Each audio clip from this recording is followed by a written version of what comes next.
just reading. So our last speaker will be Vijay Pratap. He's been also in the movements for decades, in socialist movement, Gandhian movement, now we can say in the environmental movement, and he's the founding figure in this Vasudhara Kutumbakam network. The slogan means the whole world is one family, and in that we have been trying to create this sort of comprehensive democratization framework which would help us activists and others to consider all the complex issues that are involved. So you have the focus. And this book is available online. The whole text is available on several websites. And it's a very small 90 pages long book. You can finish it in 2 hours, but I'll say take 7 days. Yeah, it's very interesting. When Finnish friends wanted to translate it, they thought they'll do it in a participatory manner, and they asked for volunteers. So 200 people, from philosophers to young students and bureaucrats, they all volunteered. So there were 200 people to translate it into Finnish. So probably they distributed half a page each, and now the Finnish edition is out. This was on the 100th year of Hind Swaraj. After 3.5 days of such churning of minds, and this session also, it's very instructive that all of us, including Ashish Kothari, who did not speak in this session, in a very broad brush, if we are shown, then we belong to the same genre, same sect in India.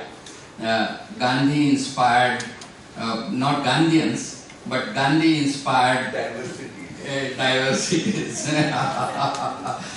And the kind of rich presentations you had, I am very overwhelmed, and I have forgotten all what I had prepared.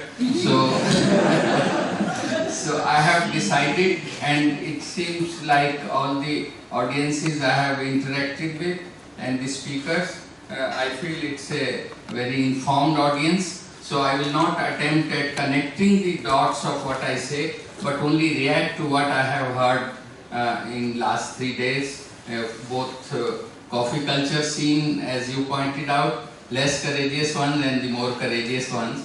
So I'll just react to various conversations which have happened rather than saying my own things, which will sort of reinforce some of the things which have been said by our panelists, or also point out where I come differently from those friends. We have amongst ourselves one Finnish philosopher. In the previous session, Olli Tamlehito, in the previous session, we were discussing barriers to reaching post-growth society, and everybody was talking about corporate controlled democracy and corporations and capitalism and how to get there, and the absolute materialism and all that. He said that we are looking ourselves through a fractured glass. Why are we all here? If we were all greedy, if we were all materialist in an absolutist sense, then we would not have come to this conference. So we have fractured our realities, and our perceptions have become so fractured that the first point I want to make is, we tend to create artificial barriers, and we have lost our capacity to see the oneness of this cosmos. Our self is not linked to the peer around, to the larger peer, what Gandhi said, the concentric circle of identities. Oceanic. Oh, sorry, same. Oceanic and concentric also, he uses this word. So in that, the whole self, me, will engulf at one step, not the ultimate, the entire humanity, and it goes up to the cosmos. So our self also has very selfless people, those who are able to feel the pain of the others. They are large number. Consider in many of the northern countries, even in Finland, the proportion of young people going out in very difficult conditions in Africa, in Latin America is phenomenally very, very high. If all of us had become so materialistic, this would not have happened. So the first point I want to make is that there is no reason for us to be pessimistic and to be depressed particularly. Situation could be very grim in terms of the mad rush and the mirage on which our global elite has a consensus that the American consumer paradise is feasible, is desirable. This mirage is really destructive. It is destroying our existing knowledge systems, destroying our communities, destroying our larger self, but still the spaces to resist this mirage are phenomenal, provided we don't get stuck in the false sense of boundaries. That is the first point I want to make.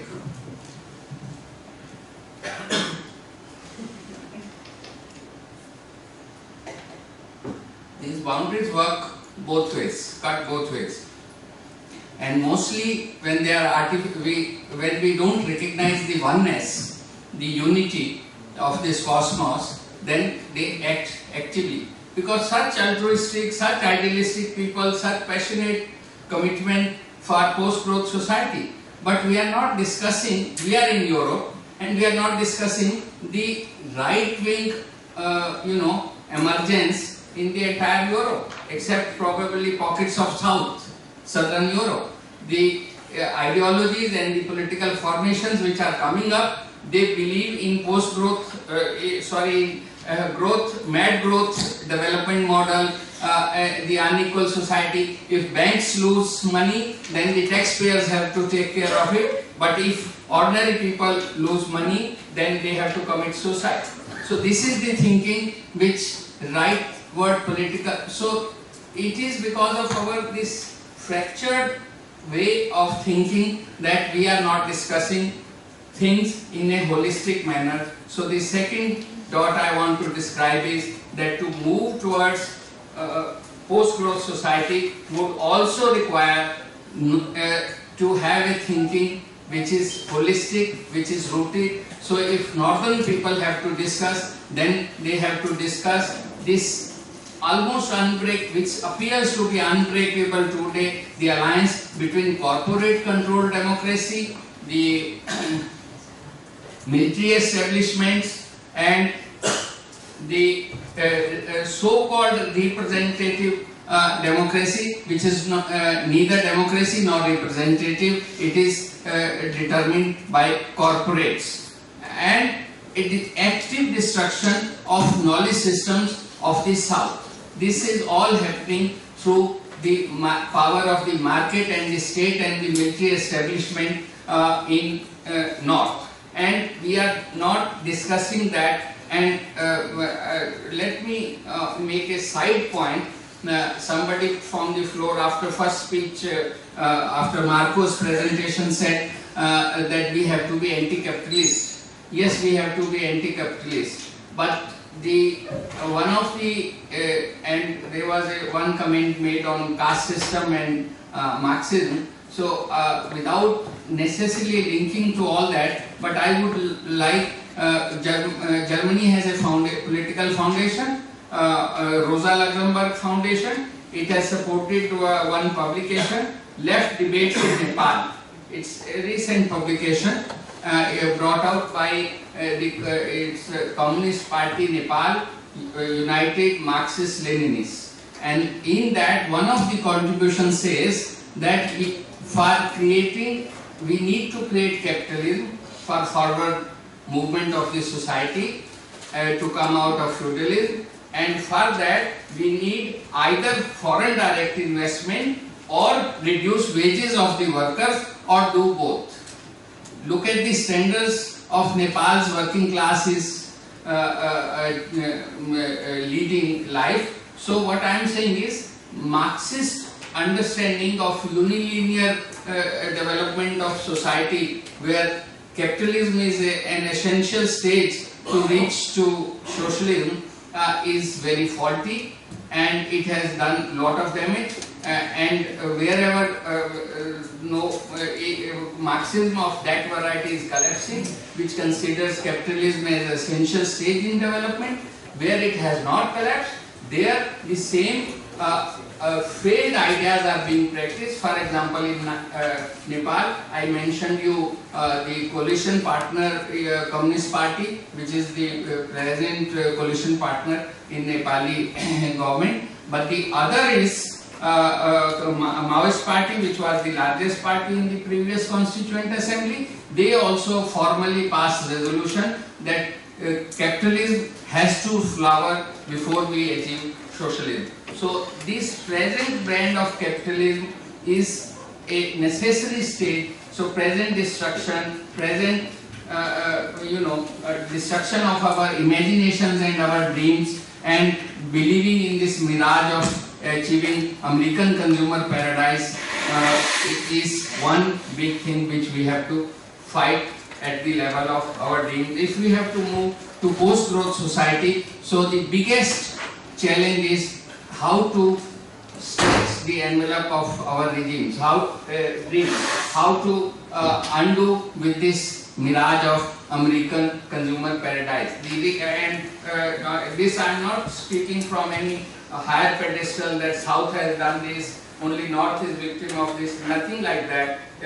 In fact, South is a greater victim of this mirage. Our recent election in India, there was a consensus between both the parties, both the major parties, Congress and the BJP, that who will bring greater growth and greater emulation of American consumer paradise, and one which appeared to be more effective has won. And the regional parties, there in the mainstream political space, as was obvious from Mr. Bhuvan Pathak's presentation, in the major political space there are no active and holistic thinking on alternative paradigm of development, on deconstructing the present development as was deconstructed in the name of modernity by Mahatma Gandhi, as laid out by. So there is no political force organized, visible in the Indian political or even I would venture to say South Asian political streams.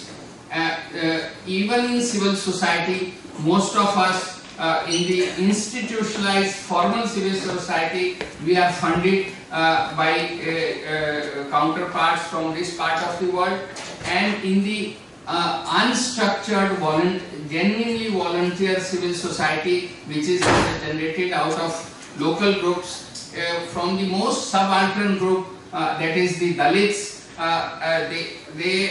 I would venture to say large number of them, the active agents from among the Dalit movements are anti-Gandhi. It's only a small marginal microscopic layer among them who is introspecting their identity, fundamentalism of Dalits being only separate and not thinking about the society as a whole and taking the leadership of society as a whole for transformation, but primarily thinking about Dalit communities as such. That is the mainstream thinking, and that is against the basic interventionist images of Gandhi. So, okay. So I just mentioned the dots and not explained them. Pardon? No side quotes. Okay. So maybe I just mentioned that the papers which Pawanji mentioned of Gandhi, 4 or 5 very important papers. They are speeches of Mahatma Gandhi at different places. We are putting up on a website of SEDET, South Asian Dialogue on Ecological Democracy. I have website of that. We'll be putting on that, so you can easily access them. Then about this holistic vision we need to develop, and for that there is an essay on another website. You could put that Vasudha Kutumbakm's website, From Corporate Democracy to Swaraj. And I would say post-growth society would require that even the liberation theology should be developed by people themselves in their respective languages and in their respective cultures. So for India to have an image of comprehensive democracy, Swaraj is the most, to me, is the word which will convey, most of the ideas which could be conveyed through a comprehensive notion of democracy, cultural, spiritual, economic, political democracy. So all these can be encompassed in one word, and there is an essay on this. You write the website of that. It's there. Also, was the website where the chapter from the book. So I will stop at that, and maybe some coffee house culture. We'll have a further conversation. Hopefully, you should all at different points come to India. We can't host you as a conference, but we can always host you in smaller groups, and we can carry on this conversation further.